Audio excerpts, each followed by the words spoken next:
Good evening. Good evening. There we go, a little call and response. Welcome to the 2024 Cole Lecture here at Vanderbilt Divinity School. I am honored to serve as, I think, the 16th or 17th dean. They told me my number. I've already forgotten it, but I'm honored to serve here tonight. And I'm honored to welcome you to this lecture, which is the oldest lecture here at Vanderbilt University. It was founded in 1892, philanthropist Edmund W. Cole. He was the president of Nashville and Chattanooga Railroad and a treasurer at the Vanderbilt University Board of Trust. So since 1892, we've been presenting these lectures. There have been many distinguished speakers for this lecture series, including, and I'm just going to name a few of my favorites, Harry Emerson Fosdick, and H. Richard Niebuhr, Paul Tillich, and Gustavo Gutierrez, and James Cone, and M. Sean Copeland, and Lamin Sana. Amazing names. And we add to those names tonight our guest, who is Dr. David Nirenberg, the 10th director and the Leon Levy professor at the Institute of Advanced Study. I'm so deeply grateful for his presence tonight. Our time overlapped a little bit. I did not know him then, but we shared some stories over dinner, and I am so grateful for the warmth and the hospitality that is a part of his person. He is a historian and an author, recognized for wide-ranging scholarship on the interaction of Christian, Jews, and Muslims. His books include Communities of Violence, The Persecution of Minorities in the Middle Ages, and Anti-Judaism, the Western Tradition. His most recent book was co-authored with his father. It's Uncountable, A Philosophical History of Number and Humanity from Antiquity to the Present from University of Chicago, which seeks to understand the powers and the limits of the sciences and the humanities. He is currently at work on a history of racial thought in Judaism, Christianity, and Islam. I am delighted tonight to welcome the 2024 Cole Lecturer, Dr. David Nirenberg. Welcome.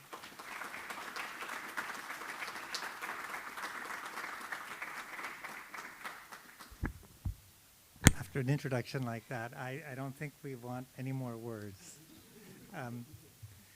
I want to first thank Emily Towns and Yolanda Pierce, Deans past, present, for the invitation to come to VDS, as I've heard it said. And I also want to thank Shatika Brown for making it all possible.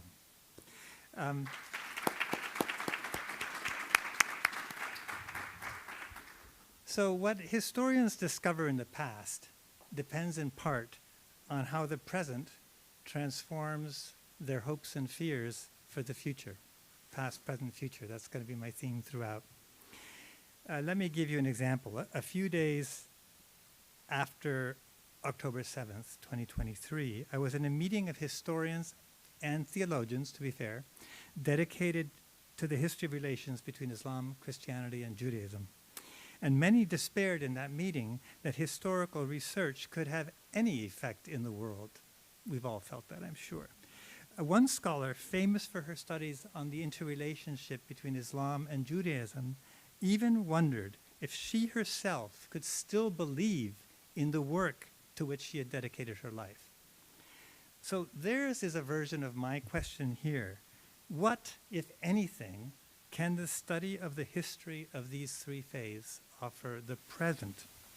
But of course, Judaism, Islam, and Christianity, and please note I'm always varying the order so as not to, if I stray, it's not because so as not to imply any precedence, even chronological.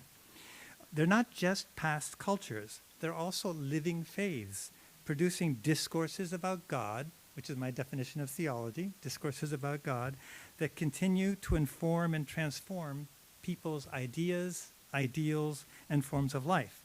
So my first question, what can history offer theology, could actually my first question about the relevance of the past for the present could actually suggest a second, more specific one. What can historical discourses about the past, discourses that, at least in the hands of most professional historians, don't claim to be normative or to teach us how we should live, offer to theological discourses about God that sometimes do claim to be normative and to teach us how to live? Can the study of the past inform forms of life in the future? Such a hitching of history to theology, this is like bridal shower towns, so I thought a bridal metaphor would be appropriate, may seem a promising union, but we know that it's also that the sectarian uses and abuses of history have also torn humanity apart. So clearly we have to proceed carefully. So here's what I propose to do. First, I'm going to make an often forgotten point, namely that Islam, Christianity, and Judaism are themselves distinctly historical faiths, in the sense that they've always explicitly interpreted the past to reveal the nature of God's existence and teaching, and that in doing so, they've always competed over each other's interpretations of the past. And then I'll briefly make another slightly less obvious point. The Enlightenment project of separating history from theology, the project that gave birth to the class of critical professional historians to which most of us understand ourselves as belonging, inherited a great deal from what came before, even as it denied the inheritance. So to some degree, history and theology have always been engaged. Sticking with the marriage metaphor. I'll then offer a short meditation on the long history of Jerusalem as an example of this engagement, before offering some conclusions about what history can offer and what it cannot. And my goal today is not to champion the ongoing power of religion, nor am I trying to follow the opposite path of seeking to more thoroughly emancipate the secular from the theological. My goal is simply to suggest, in a moment of widespread despair about the possibilities of history, that those possibilities are greater than we think, and that we can use them to cultivate not only a more thoroughly critical sense of our own hopes, fears, and ideals in the present, but also a deeper sense of the potential for future theologies in Islam, Judaism, and Christianity. First, historical faiths. In these religions, the past is a source of knowledge about God, and therefore also about how believers should live in the present. The Quran, for example, often suggests, as here in Surah 30, called Ar-Rum, the Romans, that there's a great deal to be learned about God and the soul from studying the history of the world. Can you all read this? So, since I know you're probably reading whatever I put up there instead of listening to me, I'm not going to say it again. I'll just assume you've read it as I go on. In his epistle of the same name, and that's probably just a coincidence, written half a millennium earlier, the Apostle Paul offers a similar sensibility. And long before Paul, even before the rise of the people called Romans, I'm glad it wasn't my phone, it usually is, the Israelites were already urged in Deuteronomy to inquire about bygone ages. Such inquiry would instruct them to observe the commandments so that it would go well with them. And in the same vein, the psalmist urged God's people, this you probably can't read because it's very small print. All the way in, it works in the back? Great. To inquire about bygone ages, to give ear to the past. And I have a feeling every history professor wants to say the same. Give ear to the past, O my people. The psalmist then recounts past errors on account of which God, quote, rejected the clan of Joseph, did not choose the tribe of Ephraim, but chose instead the tribe of Yehuda, Mount Zion, which he loved. So history in these three sources I put in front of you, Quran, Paul, and Deuteronomy and Psalmist, is a record of promise and punishment, error and redemption. In Paul's Romans, God introduces sodomy into the world to castigate the Gentiles who abandon him to worship the created world. And then later in the same epistle, God invites those same Gentiles back, well, not the same ones, but like generations later, back into his covenant through another historical example, Jesus' life and death, and also a negative historical example, quote, the vessels of wrath that are made for destruction, namely the Jews who reject Jesus in chapter 9. Similarly, in the Quran, ruins are a common motif, proof that God punishes those who have, quote, turned away. The history of prophecy in the Quran is understood as a succession of peoples straying from God's teachings, a cycle of teaching and straying described in Surah 22, Hajj, where the lessons of past prophets are even applied to the proclaimer of the Quran. How many an abandoned well and lofty palace. History is full of ruins, and every ruin is a lesson to the future. In these religions, history serves as a form, all right, here's a $5 word, a form of soteriology, a science of salvation. By history, I mean not only the study of some unique authorizing point in the past, a founding moment of revelation, for example, but the full flow of time from its beginning through the present onto the eschatological future end of the world. The long history in its entirety of humanity's competitive struggle to properly understand and obey the divine. To quote the Quran once more, but not for the last time. Just the part that's bolded. I mean, the upper part is nice because it shows you this about all three religions, right? But then the part that, for each among you, we have appointed a law and a way. And had God willed, he would have made you one community. But he willed otherwise that he might try you in that which he has given you. So test you, try you, test you. So vie with one another in good deeds. Unto God shall you return altogether, and he will inform you then upon that wherein you differed. So notice that this vying is ongoing. Only at the last judgment will you figure out if you were right.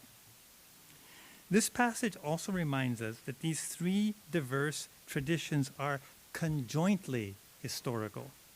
They share a reservoir of prophecy that they understand to have been revealed in historical time, and they have been continually competing over the content and meaning of that reservoir, forming and reforming themselves in terms of each other's historical claims to that authoritative past. So you can see the relationship between the three religions as a long argument over the meaning of history.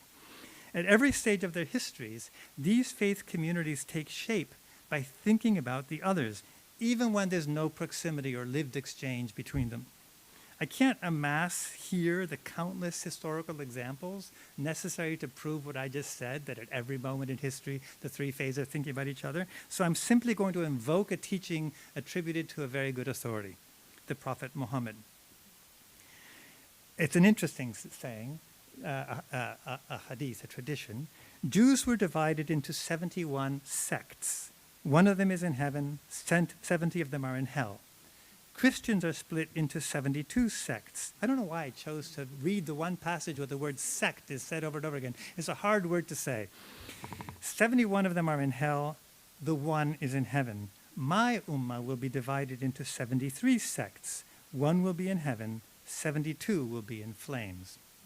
Now, there are many versions of this tradition, including one in which, of the Muslim community, 72 sects are saved and only one condemned to hellfire.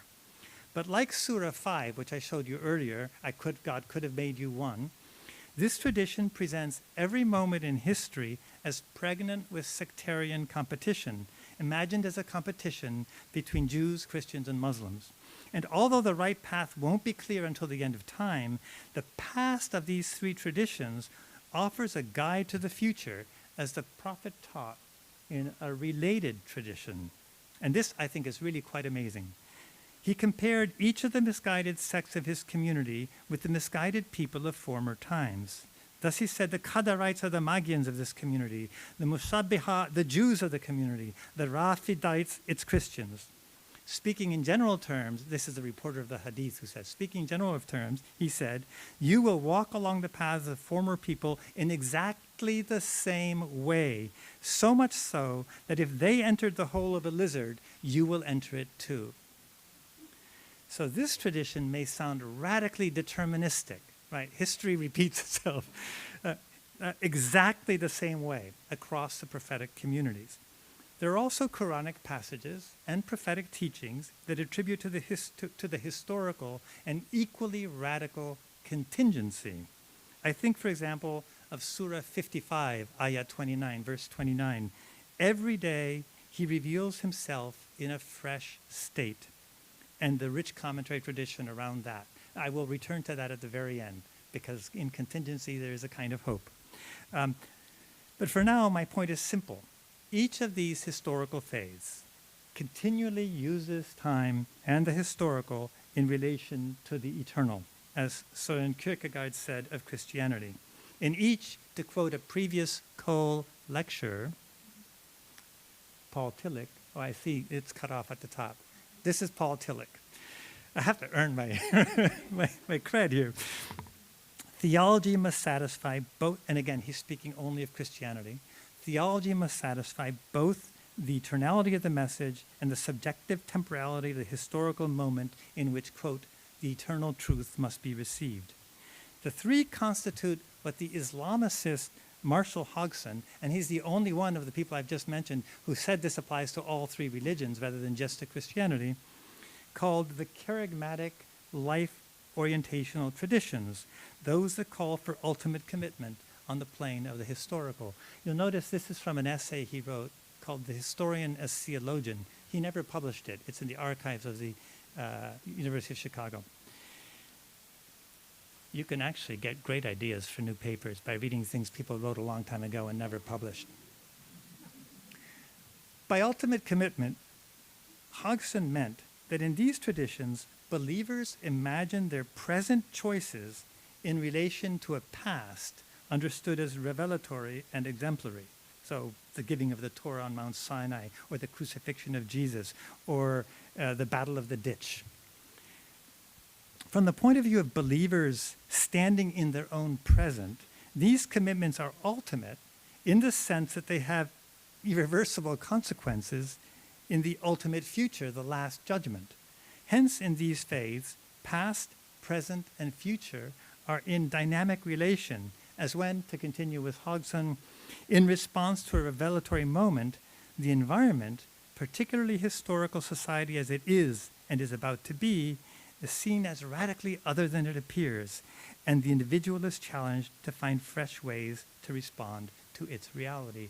And I wonder if you haven't at some point felt, each one of you, that you were in such a moment.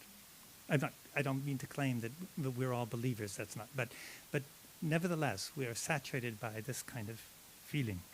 To formulate it provocatively, this is me, not Hodgson, or Kierkegaard, or Tillich. In these religions, historical interpretation is a form of apocalyptic, in the literal sense that it serves believers in the present by unveiling hidden meanings of God's teaching. History and theology, discourses about the past and discourses about God, are an intimate embrace. Okay, that's not marriage, but you get the metaphor. This embrace is precisely what many architects of the Enlightenment feared. Kant, for example, noted the traditional codependence of the historical and the theological. He said, every faith which, as historical, bases itself on books, needs for its guarantee a learned public. That's us, the learned public. His goal was not to explore the codependence between the historical and the theological, but to break it apart. In Religion Within the Boundaries of Mere Reason, which he published 1792 to 1794, he insisted that that the striving for a good life conduct as determined by reason must take precedence over historical faith. It's in this distinction, he said, it's in this distinction between historical and rational faith that true enlightenment consists. And the goal of his aptly titled The Conflict of the Faculties of 1798 was to separate the two faculties of the historians, philosophical historians, and the theologians, and keep them apart forever.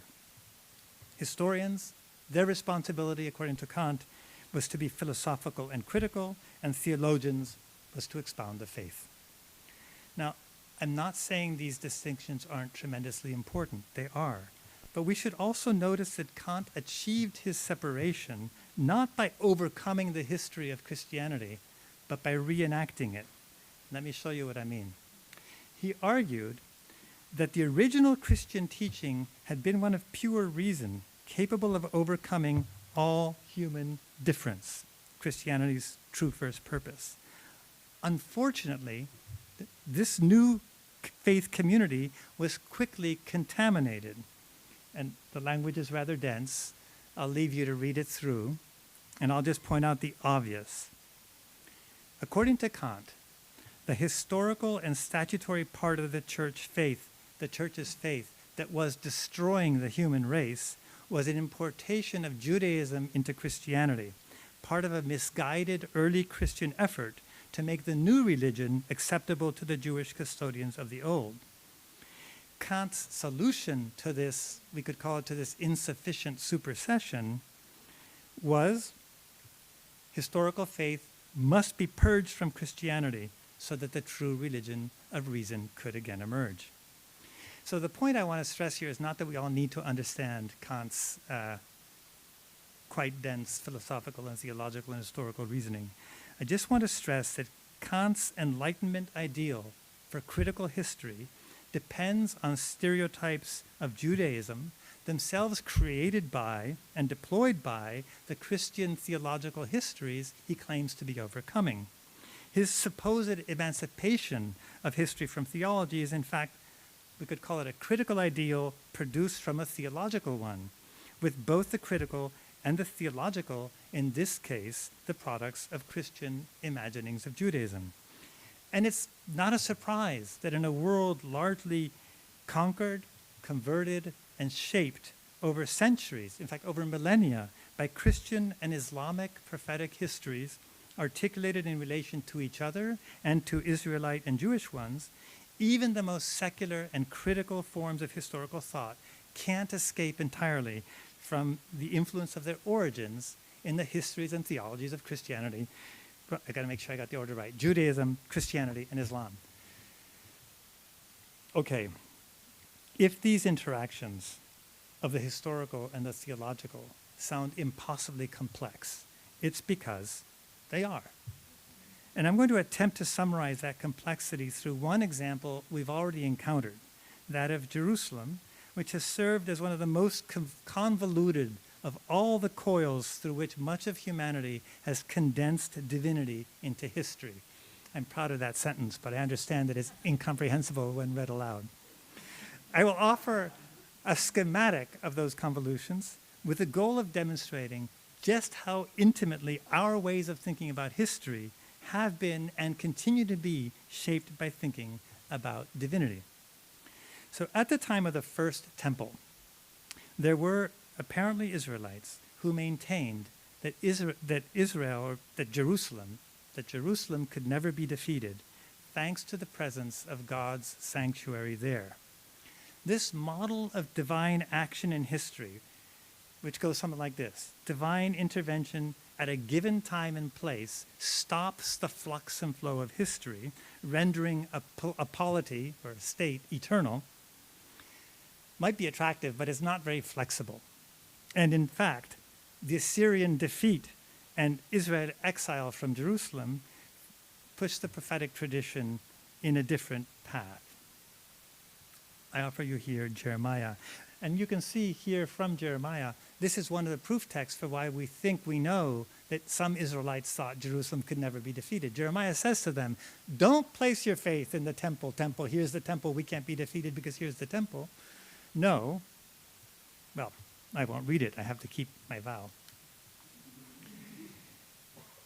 So in a prophecy like this one, and this is an important prophecy, sovereignty is linked to righteousness.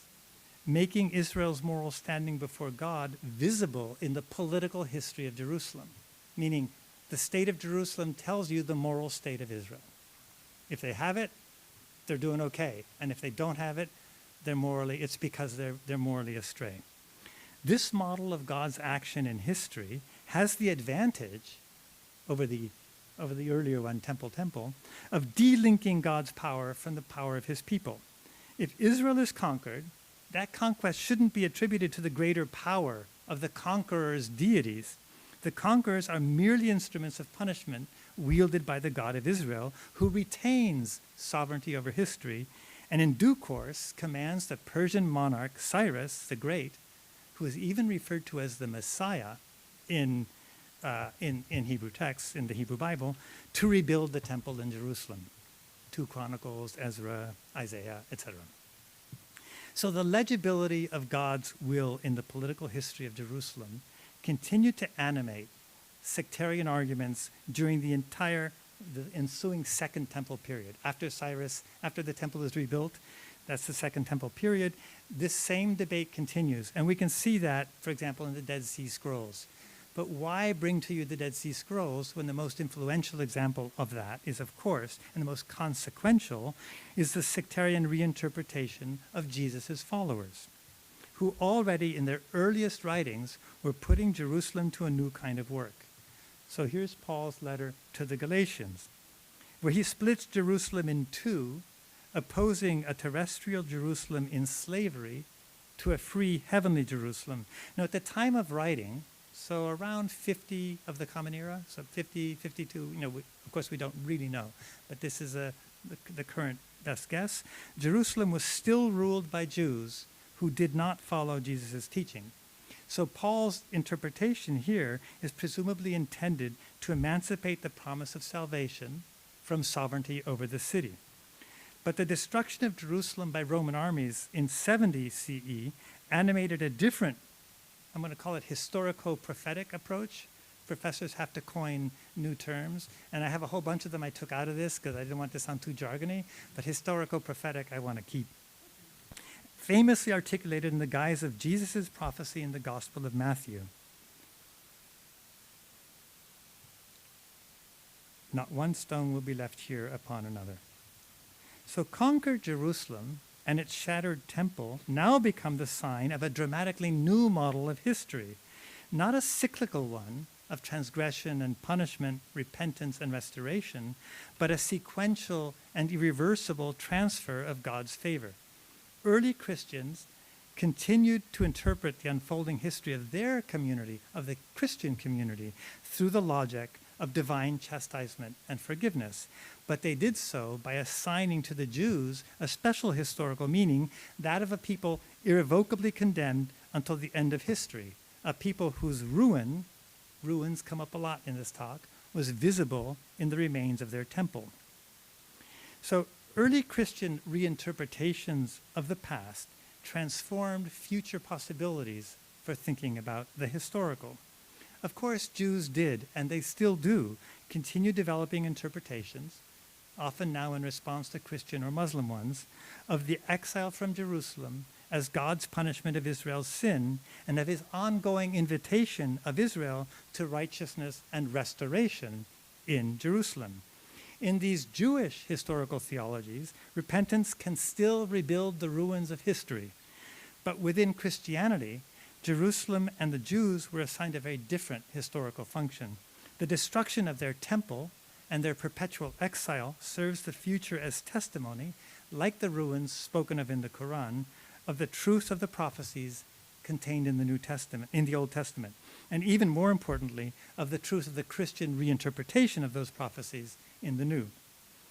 And that testimony became political as well as salvational the instant that Christianity became imperial. So when Constantine converted to Christianity, his conversion was accompanied by a suitable historical theology, with the Christian emperor becoming the culmination of God's political history of salvation. Contemporaries of Constantine, like Eusebius and many others, rewrote history in the service of those claims. And their histories, such as the aptly named On the Destruction of Jerusalem, And in those histories, the Jews and Jerusalem were the diagnostic hinge, establishing the legitimacy of the Christian claim to the Israelite record of God's action in time. So when Constantine and his family built the Church of the Holy Sepulchre in Jerusalem while maintaining the temple in ruins, they were making the same claim as their historians were making on, I think I should say papyrus, because it was mostly papyrus they were writing on then. They were making the same claim in stone. This historical prophetic logic was so important that when Constantine's nephew, Julian the Apostate, and you know why he's called the Apostate, attempted to reverse the Christianization of the empire, he didn't just focus on restoring pagan sacrifice and hiring a lot of philosophers, but he also focused on rebuilding the Temple of Jerusalem, because he knew that if it was rebuilt, it would falsify these prophecies of the Christians. The failure of that effort, reputedly in God-sent earthquake and fire, served many contemporary Christian theologians like Ephraim the Syrian, John Chrysostom, many others, as further miraculous proof for the Christian interpretation of history. But if godliness is visible in sovereignty, in power, how does a religion maintain its truth claims in adversity? Writing his City of God after the Visigothic sack of Rome, which wasn't an encouraging sign for Christians of the day, St. Augustine separated faith from the fates of empires, and he separated earthly power from godliness, insisting that God's plan cannot be read in political history. Still, one people remained an exception. The political history of the Jews remained prophetically intelligible, their permanent exile serving Christians as proof of Jesus' teachings. The Jews were, for Augustine, he uses this phrase, vessels of wrath, and he's quoting from Paul, who was himself quoting from the Greek version of Jeremiah, vessels of wrath, perfected by God as a perpetual history lesson for humanity. Okay, now 200 years after Augustine's death, Muslim armies conquered much of the Roman Empire, including Jerusalem. The rise of Islam, like the rise of Christianity, drove dramatic reinterpretations of Jerusalem's history, posing even sharper challenges to Christian histories than the Visigoths or others had done, and creating new opportunities for Jewish histories as well. We can see this new topography of theodicy, that's another phrase I'm proud of but should probably just cut, emerge in an early Islamic tradition about the Caliph Omar's entrance into Jerusalem when he conquered Jerusalem as its new ruler in 637 to 8 of the Common Era. The Caliph determined to find the original site of David's mihrab, as he called the ruined temple. And he called on the assistance of Ka'b al-Akhbar, Ka'b of the rabbis, who appears often in these Islamic traditions as an early convert from Judaism and a native informant about the Israelite prophetic past. The tradition reports that the Christians had symbolically treated the temple site as a vast garbage dump, but Ka'b led the caliph to a particular spot, and the caliph asked him, "Where do you think we should establish a place of prayer?" And Ka'b says, "In this direction." And you see what the caliph says, "No, you are imitating the Jewish religion." Okay, so I'm not going to go into this is a highly technical and fascinating passage with many, many allusions to many Quranic and other verses and other traditions. I'm going to skip all those and just say that this anecdote about the founding of a precursor to what would become the Al-Aqsa Mosque invokes the assistance of Judaism to counter the Christian claim that the history of prophecy ended with Jesus, capturing for Islam the biblical archaeology of prophecy and sovereignty.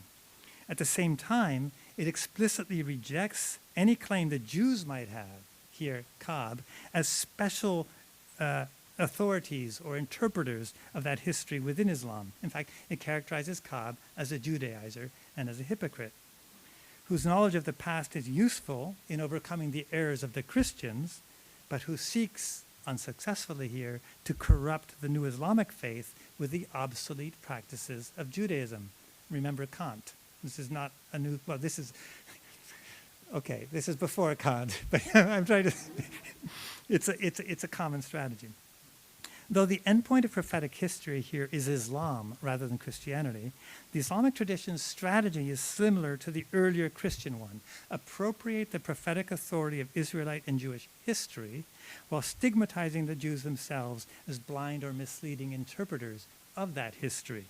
So like the Christian stigmatization of the Jews, the Muslim one was also ongoing, with the Jews serving as a living ruin, a legible warning of God's plan for humanity.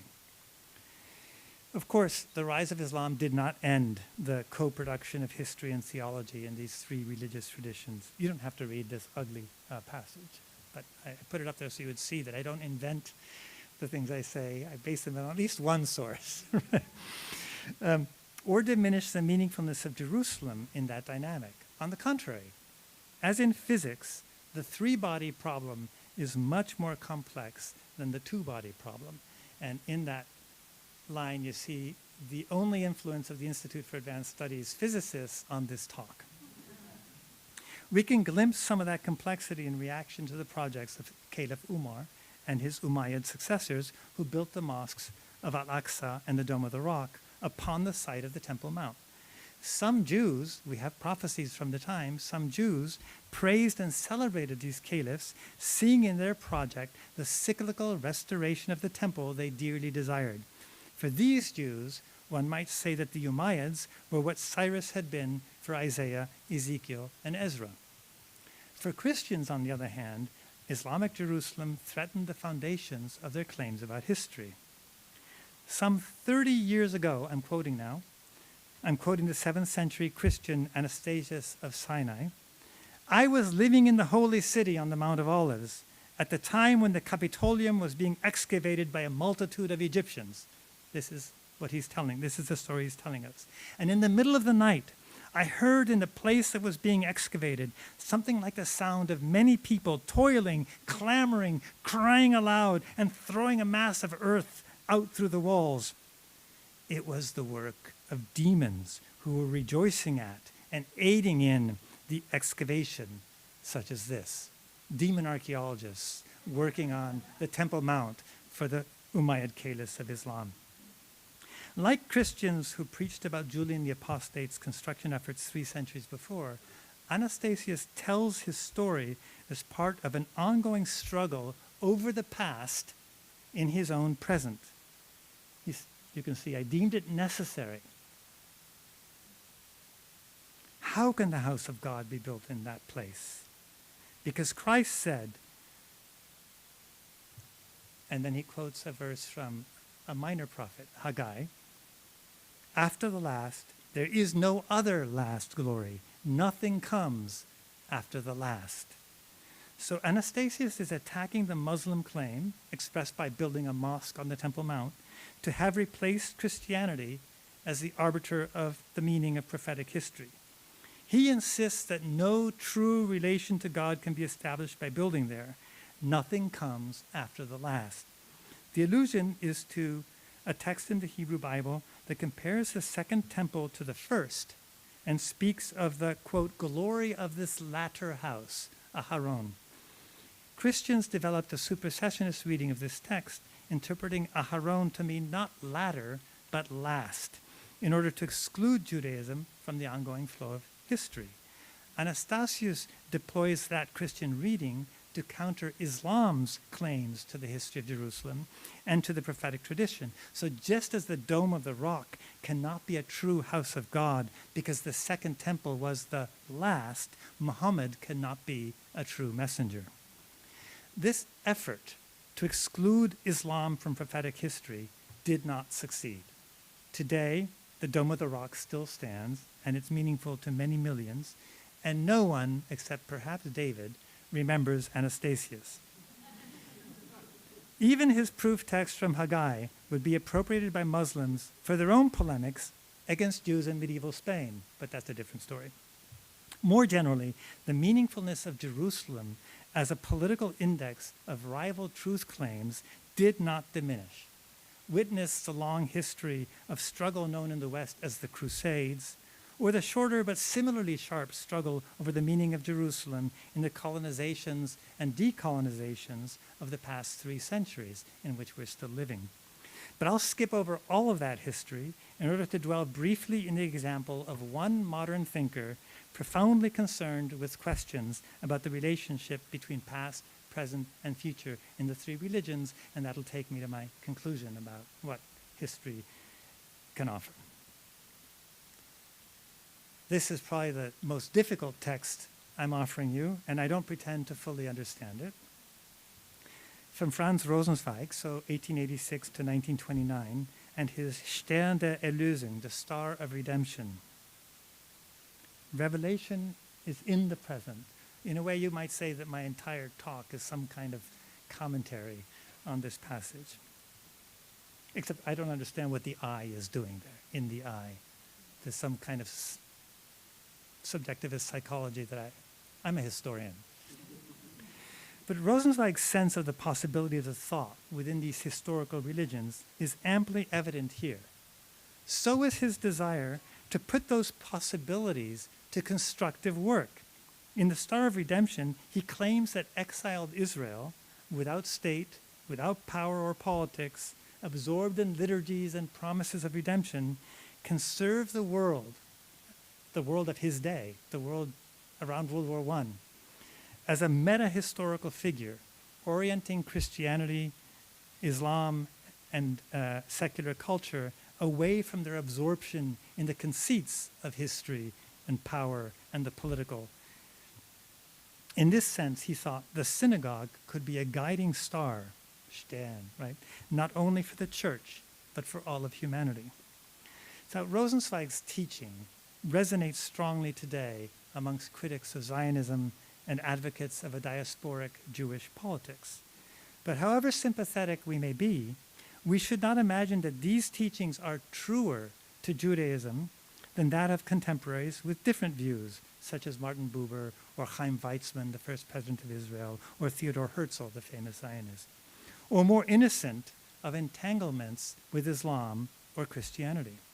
Rosenzweig's ideas about Jewish powerlessness were themselves deeply shaped by those entanglements, as were his ideas about Christianity and Islam.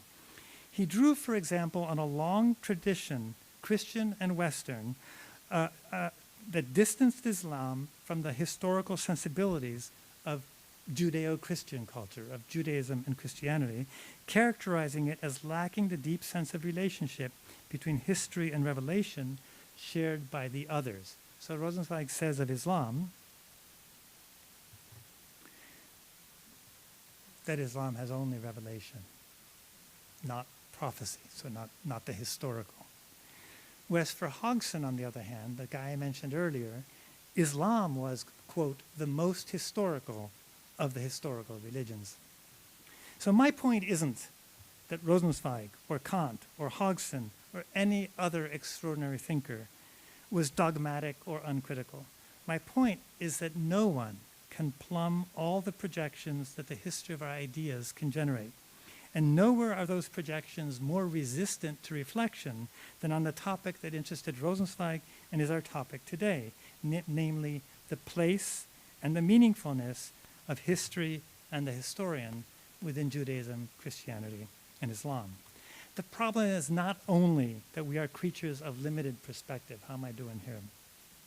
Living in a historical world far larger than we can grasp. The reason I checked my watch is I wanted to see if I could tell you of the poem by the Persian poet Rumi, who compares our limited perspective to those of a fly floating on a straw on a river of donkey's piss, and looks and thinks that that shore on the other side of the piss is the end of the world, because we all have the weak eyes of a fly. But that's not the only problem. The problem isn't only that we have a limited ability to see as humans. The problem is also that our capacities for thought are more profoundly involved with the prophetic past than even the most critical mind can perceive. Hence the constant risk, to quote Walter Benjamin, that just as a man, I'll read this one, just as a man lying sick with fever transforms all the words that he hears into the extravagant images of delirium, so it is that the spirit of the present age seizes on the manifestations of past or distant spiritual worlds in order to take possession of them and unfeelingly incorporate them into its own self-absorbed fantasizing. No one, my point is, no one whose thinking has been touched by these historical faiths and their secular kin, because Hegelianism, Marxism, etc., are all descendants of these faiths, is immune to this fever. One symptom of this disease today is the increasing popularity of the Hegelian claim. I think most people who say this don't know they're being Hegelian, but they are, that an idea or a person or a movement is on the, quote, wrong side of history, as if history were a line whose proper direction we already know, a line separating wrong from right with an endpoint in which everyone is judged according to their merits. What is that if not a secularized, supersessionist theology? Or, sorry, not theology, eschatology, right? Narrative of the end. And a further example of history borrowing from theology.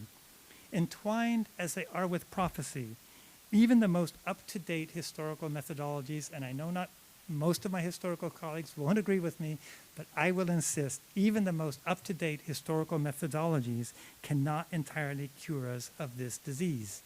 In this sense, to quote the ever-quotable Nietzsche, we are still living in the Middle Ages, and history is still disguised theology. So Nietzsche is great.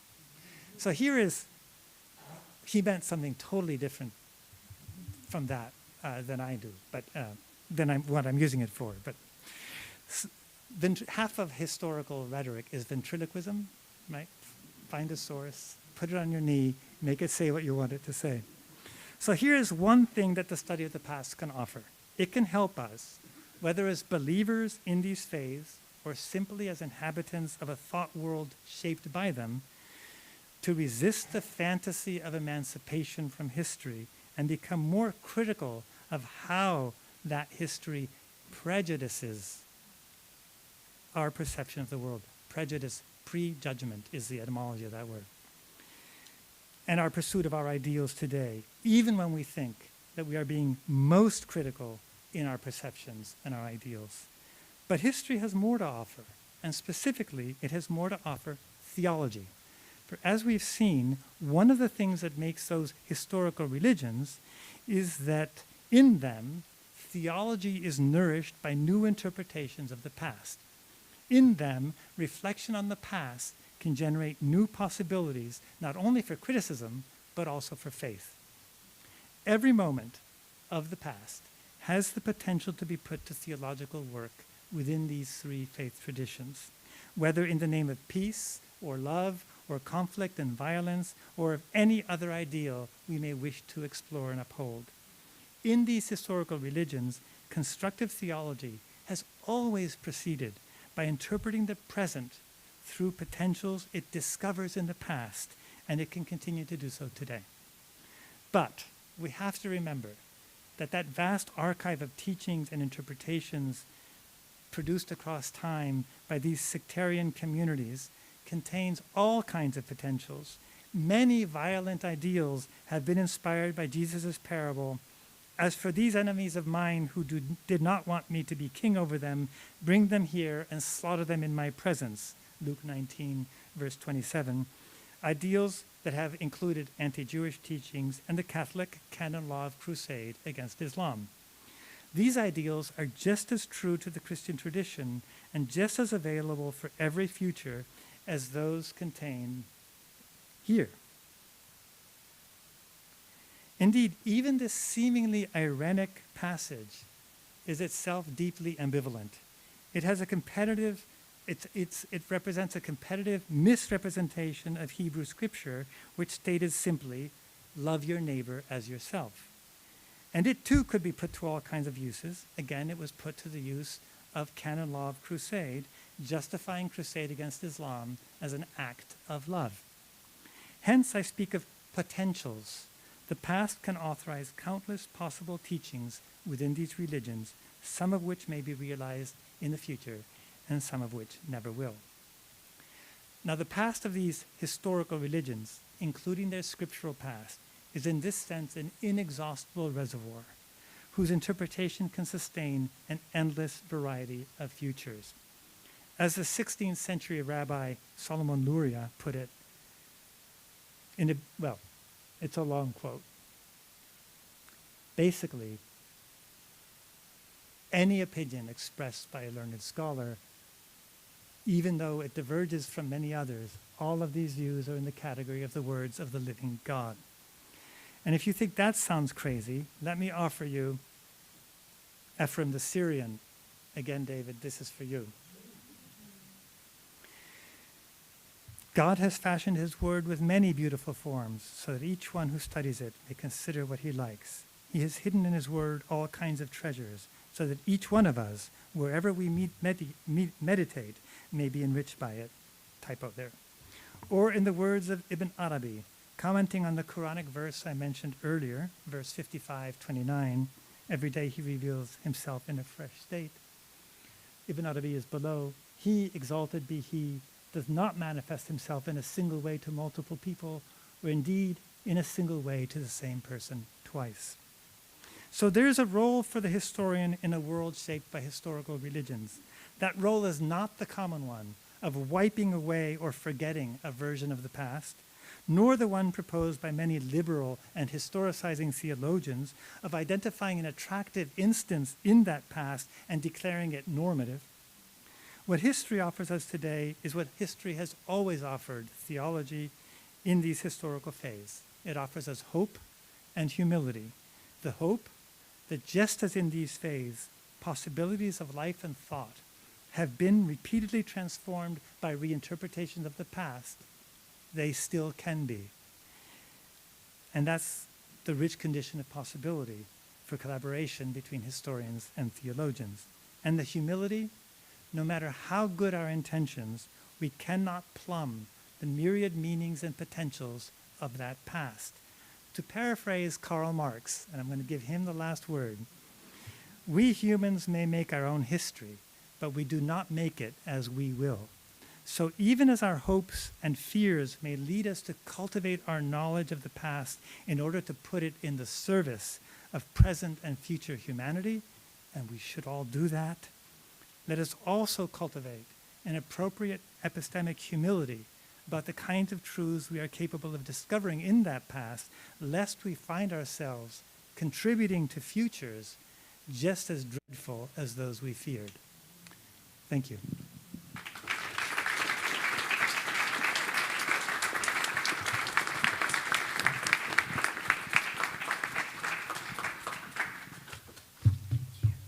Wait, I can't run away now?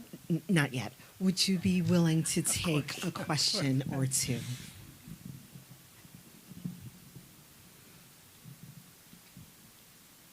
Yes, sir. Question I thought about was listening to you. I kept thinking about Kierkegaard's quote about how we're condemned to live into the future, but it's the past that basically we learn from.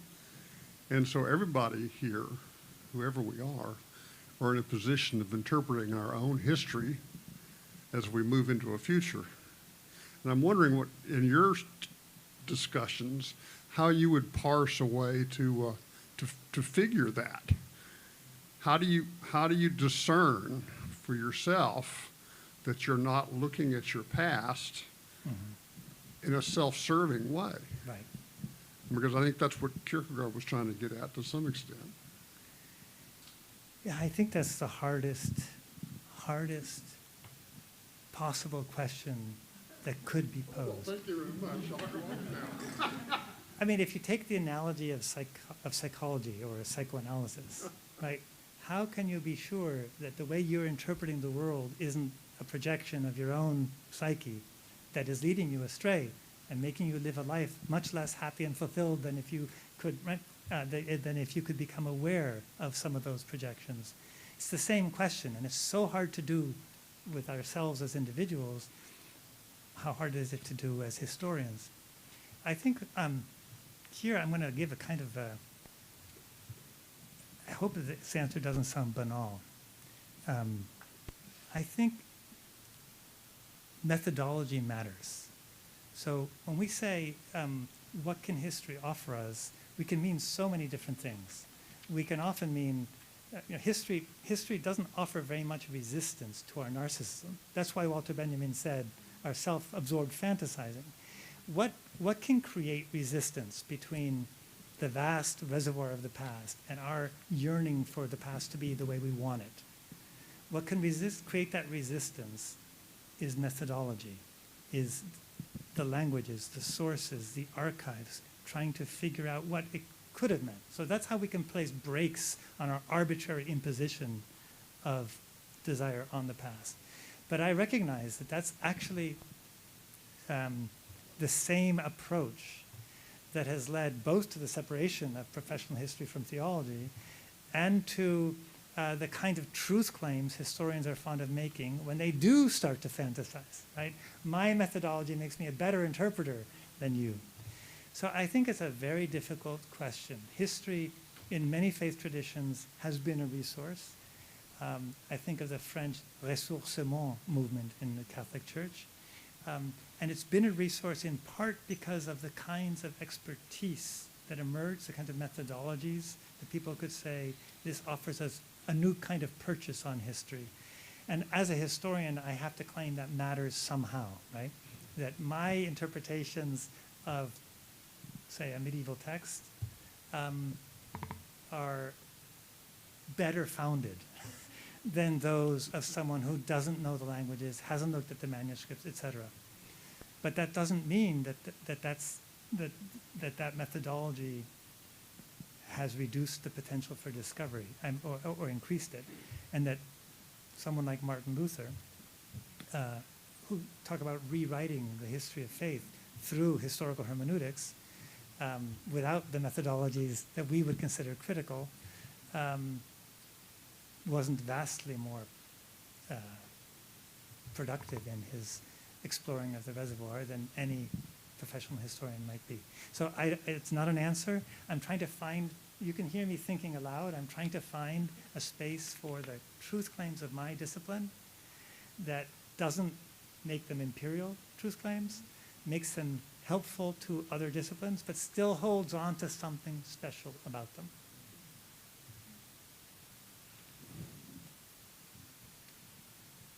Question. And because we're recording, this is live streaming, so we're asking you to use the mic. Okay.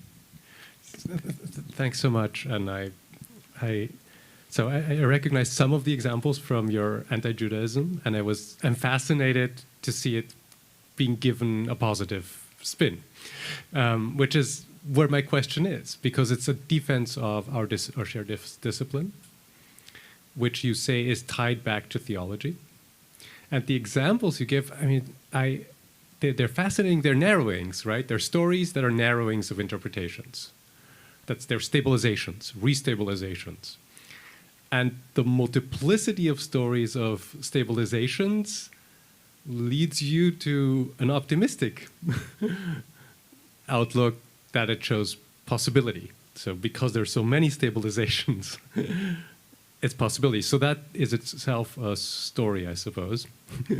And I'm trying to find the last bit of the jump, because there are few stories here of opening, right? They're all narrowing downs. They're basically like even Kant uses an anti-Jewish trope to try to make history and theology independent. So he fails. I'm curious if you can help me. I mean, I think do you know? I don't know if my question is clear. I do think I know what you're asking, and it's a very sensitive and painful question.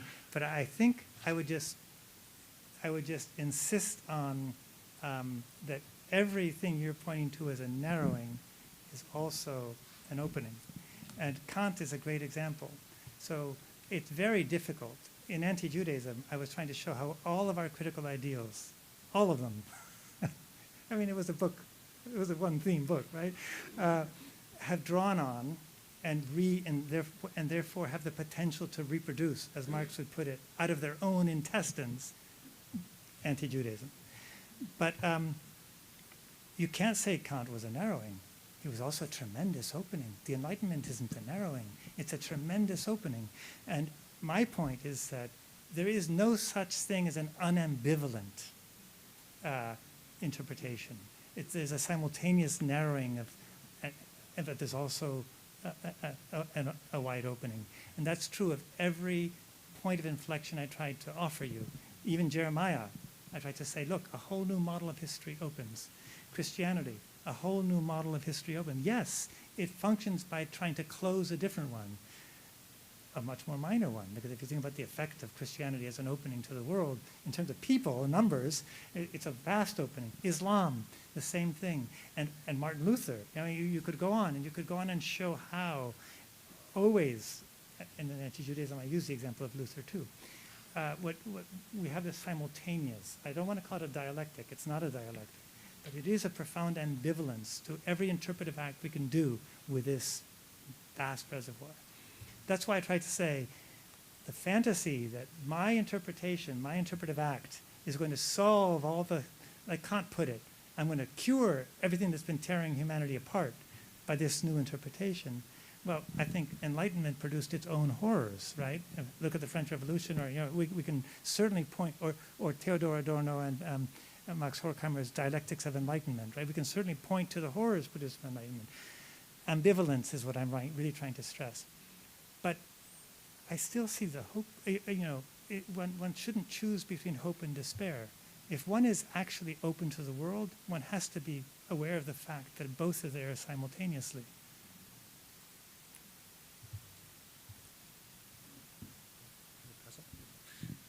Thank you for a really wonderful talk, and ranging so many centuries and languages.